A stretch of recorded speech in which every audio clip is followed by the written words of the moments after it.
corresponde ao barroco brasileiro.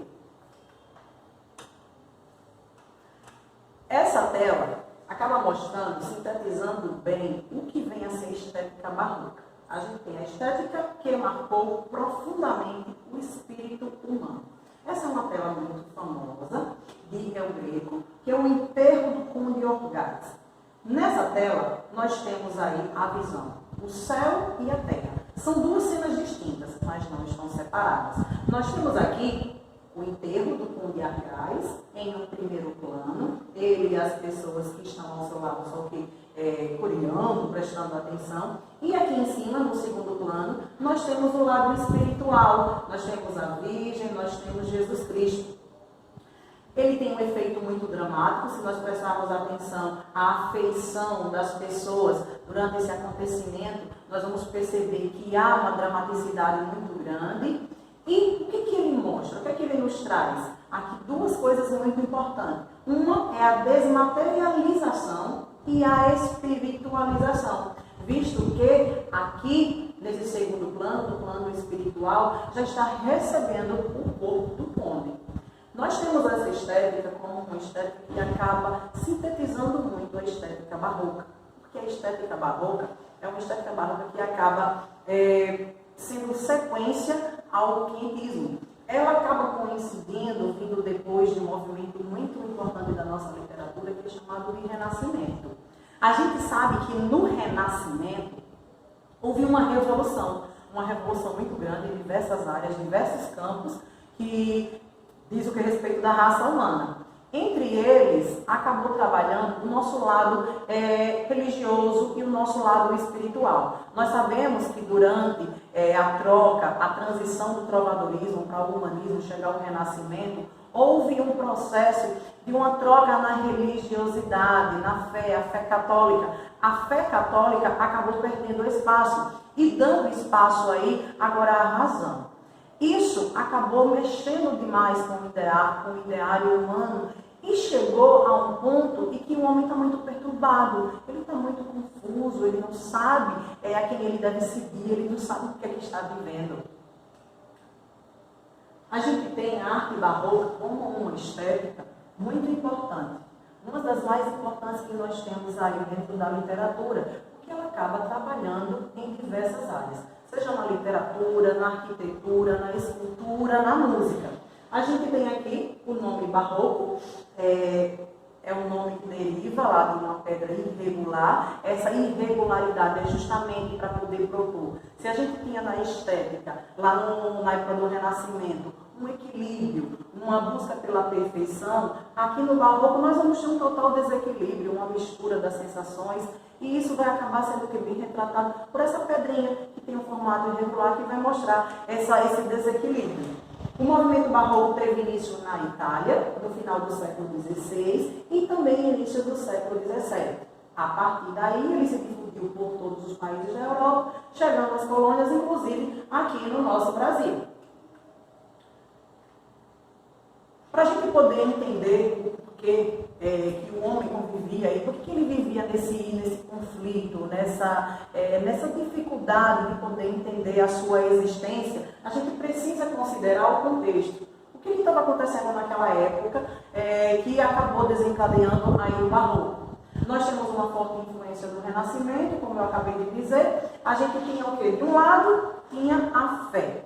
Tinha uma busca, um resgate pela fé. Do outro lado, nós tínhamos uma modernidade cada vez mais crescente que estava ligado à ciência. E o homem ficava, e agora? Vou dar prioridade à fé ou à ciência ou a essa modernidade?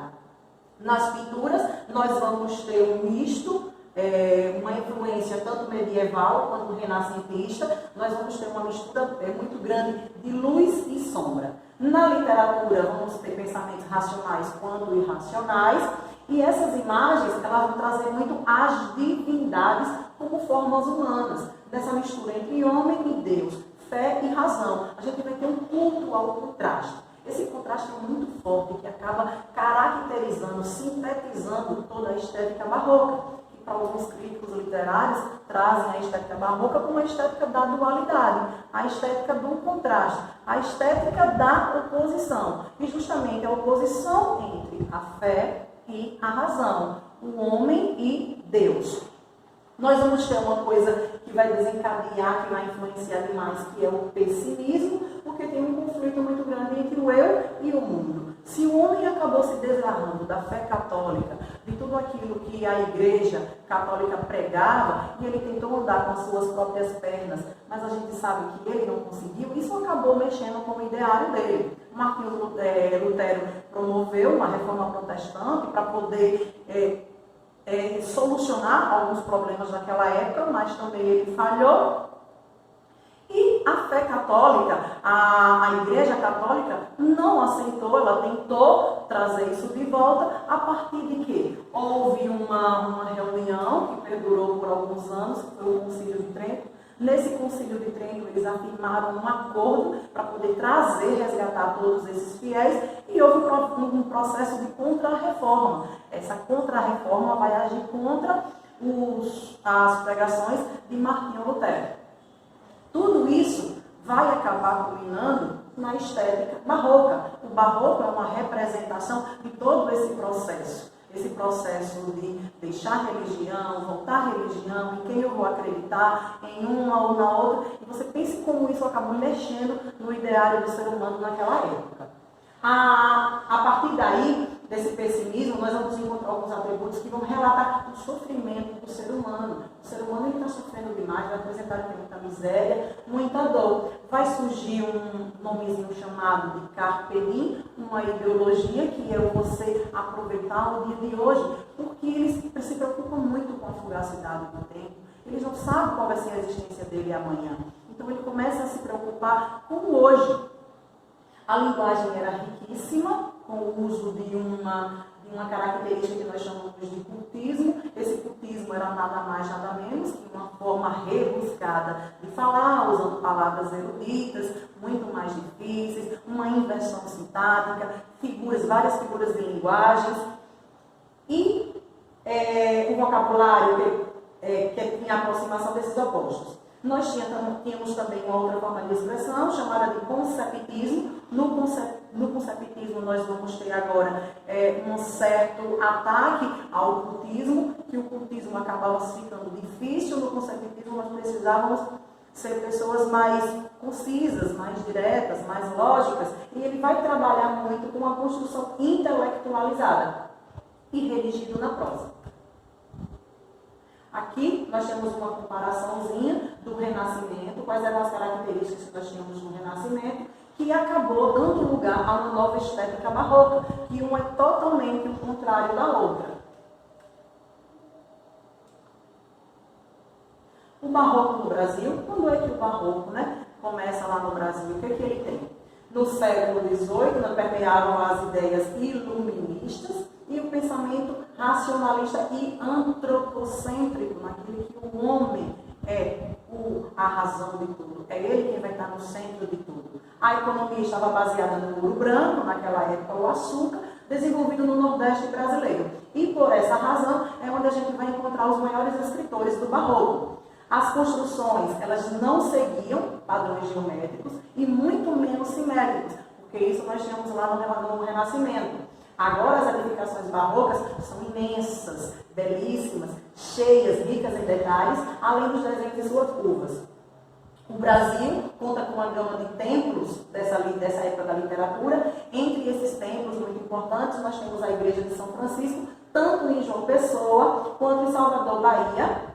Olha aqui uma foto de cada uma delas, a imagem. A gente tem aqui a Igreja de São Francisco de Assis na Paraíba. Vocês prestam atenção, olha o detalhe dessa igreja, muito detalhista, tanto no teto, quanto nas paredes, no altar. E a igreja que leva também o mesmo nome, só que em Salvador nós temos um detalhe aqui para o altar. Como naquela época houve, o Brasil riquíssimo, tinha uma abundância muito grande em ouro, essa foi uma das matérias utilizadas para poder fazer esses templos, essas igrejas, esses palácios, que era para poder mostrar essa exuberância, essa riqueza. O barroco se desenvolveu na pintura, na literatura, na música, na arquitetura. Na pintura nós tivemos muitos nomes famosos, não só aqui no Brasil. O movimento barroco teve um forte desenvolvimento na pintura, sendo esta marcada pelo estilo religioso, dramático, com uma clara demonstração do estado emocional e apelo aos sentidos. Nós tivemos aqui um grande nome, Peter Paul Rubens. Ele deu uma maior contribuição à estética barroca, utilizou, nós reconhecemos a arte de Rubens através do nu. Ele detalhava muito o nu da mulher, eram mulheres volumosas, mulheres que chamavam a atenção, eram telas grandiosas. Nós temos aqui 4 das telas muito famosas de Rubens, a cabeça de Medusa, que...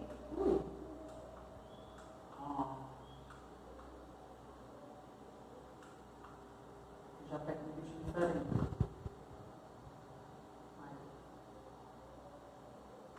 Nós temos aqui a cabeça de Medusa, nós temos o julgamento de Paris, nós temos pães e rins e nós temos o rapto das filhas de Leucipo. Um outro nome, também muito importante, foi Rembrandt. Ele teve um uso distinto e muito valoroso do claro e do escuro. E tinha uma forte obsessão pelos rostos. Nós vamos verificar essa obsessão aqui nas telas. Aqui a tela ao meio, a aula de anatomia. Se vocês prestarem atenção, olha a expressão do rosto dos homens ao prestar atenção ao professor, ao doutor, quando está lá ensinando. Nós temos uma outra tela dele muito importante, essa daqui é a ronda noturna, rica em detalhes. Nós temos essa aqui, a característica dessa fusão do claro e escuro em primeiro plano, para poder ver as personagens e lá atrás esse escuro. Nós temos um outro quadro, o banho de Betsabé aqui. Nós temos a volta do filho pródigo e nós temos também a tempestade do mar da Galileia. Um outro nome também muito importante, Diego Velázquez, produtor da obra As Meninas, uma das suas obras mais importantes, A Vênus ao Espelho. A Vênus ao Espelho nós temos um nu, acredita-se que alguns críticos dizem que essa foi a única tela que ele pintou o nu, mas se sabe que existiram outras, só que ficaram escondidas. Nós tivemos aqui as fiandeiras, nós temos também a rendição livreira ou as lanças, que foi uma das suas obras mais imponentes, que ele trabalhou bastante a questão da luz. E nós temos também o retrato do Papa Inocêncio X. E por último, um nome muito famoso de Caravaggio, viveu no século XVI, dono de uma personalidade forte e um estilo extravagante. Grande parte da sua obra chocou a sociedade naquela época. Entre os quadros mais famosos de Caravaggio, nós temos aqui o primeiro Baco, nós temos Narciso, nós temos a crucificação de São Pedro, nós temos Medusa, nós temos Davi com a cabeça de Golias, temos também a flagelação de Jesus Cristo e nós temos os trapaceiros. Se vocês prestarem atenção às temáticas do quadro, vai estar muito ligado à religiosidade. Algumas delas é a representação da palavra de Deus, da Bíblia. Além da pintura, nós tivemos um grande nome na escultura e na arquitetura, Bernini. Bernini foi um grande nome, ele valorizou os espaços próximos às esculturas, havia uma grande integração entre a cultura e a obra arquitetônica com o cenário ao redor e a temática religiosa cristã sempre presente. Nós temos aqui a escultura que é a Polidafne. Se vocês prestarem atenção à riqueza dos detalhes, ele trabalhou aqui como se fosse o vento trabalhando no pano, a expressão dela fugindo.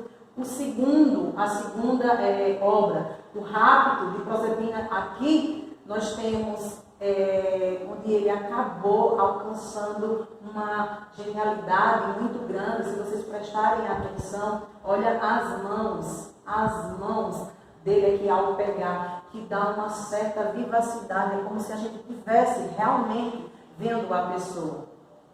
Nós temos a Fontana del Quadro Fiume, na Praça de Novana, em Roma, e nós temos uma outra tela que é muito famosa. Essa escultura é um misto de escultura, de pintura, o êxtase de Santa Teresa. Aqui a gente tem um trabalho da luz, a gente tem um trabalho da expressão facial, a gente tem um trabalho também dessa forma totalmente bem elaborada, como se fosse uma coisa muito viva. Além desses aqui, nós tivemos também alguns artistas barrocos brasileiros. Entre eles, nós temos o principal nome, Antônio Francisco Lisboa, o Aleijadinho. Aleijadinho, nas obras dele, usou também a figura divina, só que na figura divina de Aleijadinho ele deu um caráter popular, algo próprio, peculiar, só dele, que acabou diferenciando, o que tornou um homem muito famoso naquela época, inclusive até hoje. Aleijadinho é considerado não só aqui no Brasil, como também em outros países aí afora. Um outro histórico literário barroco brasileiro, nós tivemos o mestre Ataíde e José Joaquim da Rocha. O barroco literário. Como eu falei, o barroco não se desenvolveu simplesmente na pintura, foi também na pintura, na literatura, na música, na escultura, na arquitetura. O barroco literário, o que é que nós precisamos saber da literatura? No Brasil, a gente sabe que a literatura aqui é uma literatura tardia. Ela acontece bem depois de se desenvolver lá na Europa. Primeiro se desenvolve lá, para depois acabar chegando aqui. Então, nós dizemos que aqui no Brasil, nós tivemos ecos do barroco europeu. Foi durante o século XVII e o século XVIII. Ele desenvolveu-se especialmente nas regiões de Minas Gerais e da Bahia. O que nós precisamos saber aqui de importante do barroco? O barroco começa, a literatura barroca começa aqui no Brasil no ano de 1601, com uma obra, um poema épico chamado de Prosopopeia, do autor Bento Teixeira. Nessa época anterior, nós tivemos um movimento muito forte do Concílio de Trento para poder propagar, para poder fechar um cerro aí em cima da fé católica, tentar reverter a situação que estava acontecendo de as pessoas, de a Igreja Católica estar perdendo seus fiéis para o protestantismo. Então precisava haver um resgate, que foi isso conciliado nesse Concílio de Trento, que acabou instituindo a Contra-Reforma. Essa Contra-Reforma, ela foi muito perseguida pela Inquisição aos seus fiéis, que trabalhou tentando fazer com que as pessoas seguissem a fé católica. Devido à crise espiritual que o homem estava vivendo, desenvolveu esse pessimismo, eles acabaram ficando obcecados com a brevidade da vida, que é o capedim que eu falei anteriormente, essa preocupação com o hoje, viver o hoje, aproveitar o dia de hoje, porque a gente não sabe se vai estar vivo no dia de amanhã. A literatura barroca apresenta dois traços estilísticos, que é o cultismo e o conceptismo. O cultismo é nada mais, nada menos que uma linguagem muito curta, muito rebuscada, linguagem erudita, o uso de várias figuras de linguagem. E o conceptismo é uma presença mais concisa, agora mais lógica. Nós vamos ter aí a ordenação de ideias e conceitos. Os nomes que nós temos no barroco: Padre Antônio Vieira. O Padre Antônio Vieira era português, nasceu lá em Lisboa, Portugal, mas acabou vindo para aqui, para o Brasil, para poder trabalhar e catequizar os índios naquela época. O Padre Antônio Vieira fez uma contribuição literária muito grande através de vários sermões. Ele escreveu vários, inúmeros sermões. Esses sermões eram usados para poder ensinar às pessoas sobre a palavra de Deus, sobre a fé católica e trazer esses fiéis de volta ao catolicismo. Ele tinha uma oratória diferenciada, que o tornou um homem muito importante. Ele ficou importante não só lá em Portugal, como também aqui no Brasil, porque diante dos seus sermões, da sua forma de dizer, da sua forma de falar sobre a fé, ele acabou atraindo várias pessoas de volta ao catolicismo. Inclusive, outras pessoas que eram simpatizantes com a reforma protestante acabaram não aderindo ao protestantismo de Lutero e acabaram seguindo a fé católica, só diante da oratória de Padre Antônio Vieira. Entre os sermões mais importantes, nós temos o sermão da Sexagésima, o sermão das armas de Portugal contra as de Holanda, o sermão aos peixes. Eu trouxe aqui para vocês um trechozinho de dois muito importantes, que é o sermão da Sexagésima. Nesse sermão aqui, o que é que ele trabalhava?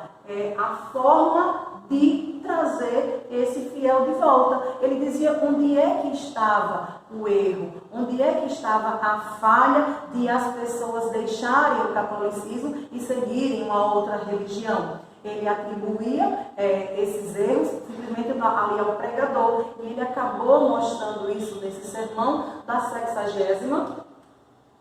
Um outro sermão dele também muito importante, o sermão do bom ladrão. Nesse sermão ele mostrava que tinha um ladrão mais besta, um ladrão minúsculo, que era aquele ladrão que acabava entrando escondido, que roubava e acabava sendo preso. Mas, no entanto, nós temos outros ladrões muito maiores que roubam diante da nossa cara e que não acaba acontecendo nada com eles ficam impunes, que é nada mais nada menos que o governo e os reis, inclusive dentro do clero isso acontecia. Além do Padre Antônio Vieira, nós tivemos um outro nome importantíssimo, Gregório de Matos e Guerra. É tanto que alguns críticos literários atribuem que barroco literário é sinônimo de Gregório de Matos. Um dos maiores nomes, Gregório de Matos era brasileiro, era baiano, soteropolitano, considerado o nosso primeiro grande escritor. Ele tem uma linguagem culta, rebuscada e adepto do traço estilístico do cultismo. Esse cultismo tão enfático de Gregório de Matos acabou sendo contestado por Vieira, porque ele dizia que Gregório de Matos utilizava essa linguagem tão rebuscada, uma linguagem tão difícil, uma linguagem tão atraente, mas, no entanto, às vezes, ele acabava não sendo entendido. A produção literária de Gregório de Matos é vastíssima e contraditória. Ele escreveu tanto poemas, poesias líricas, poesias religiosas e poesias satíricas. As poesias líricas de Gregório de Matos era uma poesia lírica, mas erótica. O que acontecia? Ele, como ser humano, tinha um instinto muito forte e ele se deixava levar pelos pecados da carne. A poesia religiosa servia para poder retratar esse pecado que ele sabia que estava fazendo e tentava atribuir, recorrer a Deus para poder absolver desse pecado dele. E a poesia satírica, que foi aqui, deixou Gregório de Matos mais importante, inclusive que deu o nome de Gregório de Matos aí à alcunha de O Boca do Inferno. Essas poesias satíricas, ele acabava criticando tudo aquilo, toda a instituição que ele via cometer algum erro, inclusive o governo, inclusive o clero, a sociedade, todo mundo que fazia alguma coisa errada era objeto de ataque de Gregório de Matos. Essas poesias satíricas acabou contribuindo, acabou dando a ele aí uma certa pena. Ele foi expulso do Brasil, precisou viver um tempo fora, depois ele retornou ao Brasil sob duas condições: nem morar mais na Bahia, que foi o lugar que ele mais atacou as pessoas, e também não escrever mais poemas satíricos. Eu trouxe para vocês um exemplozinho de cada um. Trecho de epílogo, aqui é um poema satírico muito forte. Ele fala que falta nesta cidade verdade. Quem mais por sua desonra? Honra. Falta mais que se lhe ponha vergonha. O demo a viver se exponha, por mais que a fama exalta. Numa cidade onde falta verdade, honra, vergonha. Quem a pôs nesse só próximo? negócio, quem causa tal permissão? Ambição. E a maior desta loucura? Usura, notável desventura de um povo nécio e sandeu, que não sabe que o perdeu. Negócio, ambição, usura. É muito forte a gente ver o que a crítica aí, aquilo que as pessoas mais buscavam. Um exemplo do poema lírico amoroso, que tinha um tom erótico. Nós temos aqui a mesma Dona Ângela, anjo no nome, Angélica na cara. Isso é ser flor e anjo juntamente. Ser Angélica, flor e anjo florente, em que senão em vós se uniformara? Quem veria uma flor que a não cortara, de verde pé de rama florescente? E quem um anjo vira tão luzente, que por seu Deus o não idolatrara? Se como anjo sois dos meus altares, fores o meu custódio e minha guarda, livrara eu de diabólicos azares, mas vejo que tão bela e tão galharda, posto que os anjos nunca dão pesares, sois anjos que me tenta e não me guarda. Nós vimos aqui no poema de Gregório essa mistura do carinhoso, daquilo que é mais temente a Deus, daquilo que ele pode apreciar, ligado ao divino, como nós estamos aqui no anjo, em Angélica, flor, e no entanto a gente tem aqui a questão do pecado. Ela tem um anjo no nome, Angélica na cara, e acaba o tentando. E para poder absolver os seus pecados, ele escrevia também aí os poemas religiosos.